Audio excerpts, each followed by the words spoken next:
Hi, welcome back to Biology class.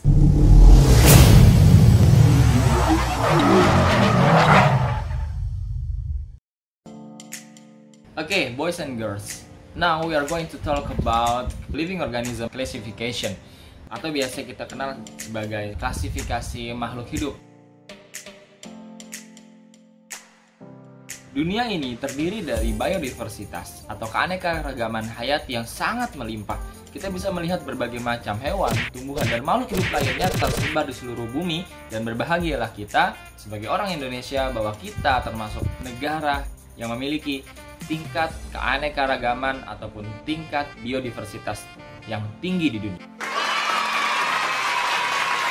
Para ahli membagi biodiversitas menjadi 3 bagian, yaitu biodiversitas atau keanekaragaman hayati tingkat G, tingkat spesies atau jenis, dan terakhir keanekaragaman hayati tingkat ekosistem.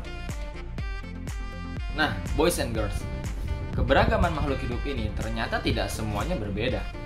Ada beberapa persamaan yang dimiliki oleh mereka, dan para ahli mengelompokkan makhluk hidup ini berdasarkan persamaan-persamaannya dan memisahkan yang lainnya berdasarkan perbedaan-perbedaannya. Nah, ini disebut sebagai klasifikasi makhluk hidup. Dan ilmu yang mempelajari tentang klasifikasi makhluk hidup dinamakan sebagai taksonomi. Taksonomi sebenarnya telah dilakukan oleh para pendahulu kita, bahkan oleh manusia pertama yang diciptakan oleh Allah Subhanahu wa taala. Beliau diberikan ilmu oleh Allah Subhanahu wa taala untuk dapat menyebutkan nama-nama dari sebuah benda, dan itu merupakan bagian dari taksonomi pertama. Yang kedua, Nabi Nuh alaihissalam ketika banjir bandang melanda dunia saat itu, Nabi Nuh alaihissalam mengumpulkan sepasang dari hewan dan tumbuhan untuk disebarkan ke seluruh dunia ini.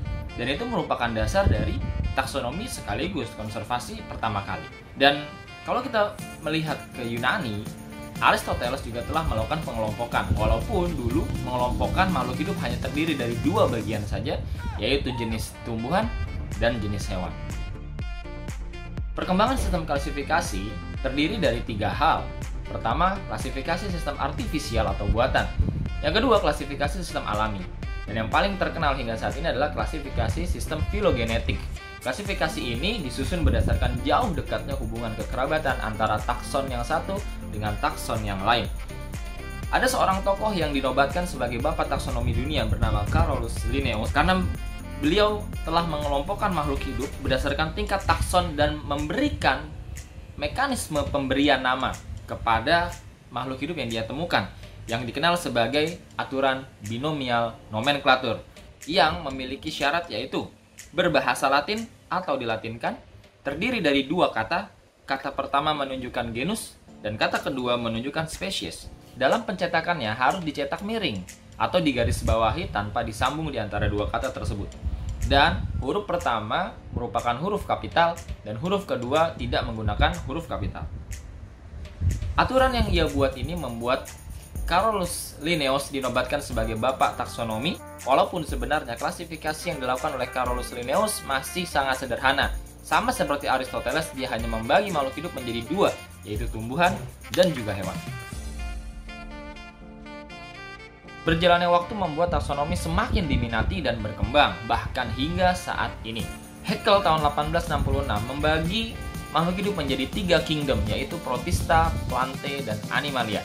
Dilanjutkan oleh Chetan 1925, dia membuat 2 kingdom, yaitu Prokaryot dan Eukariot, berdasarkan ada atau tidaknya membran inti sel.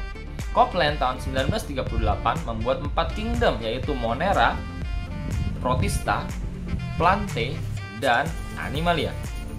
Whittaker tahun 1969 membuat 5 kingdom yang sampai saat ini masih kita pelajari, terdiri dari Monera, Protista, Fungi, Plantae, dan Animalia.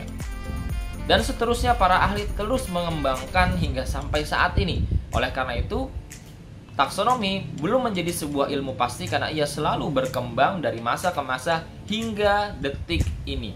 Namun, secara umum, pembelajaran yang kita lakukan mengacu pada 5 kingdom atau 5 kerajaan, yaitu Monera, Protista, Fungi, Plantae, dan Animalia.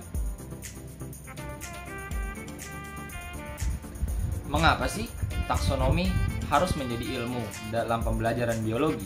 Sebab taksonomi mengelompokkan makhluk hidup berdasarkan kesamaannya dan membaginya berdasarkan perbedaan-perbedaannya.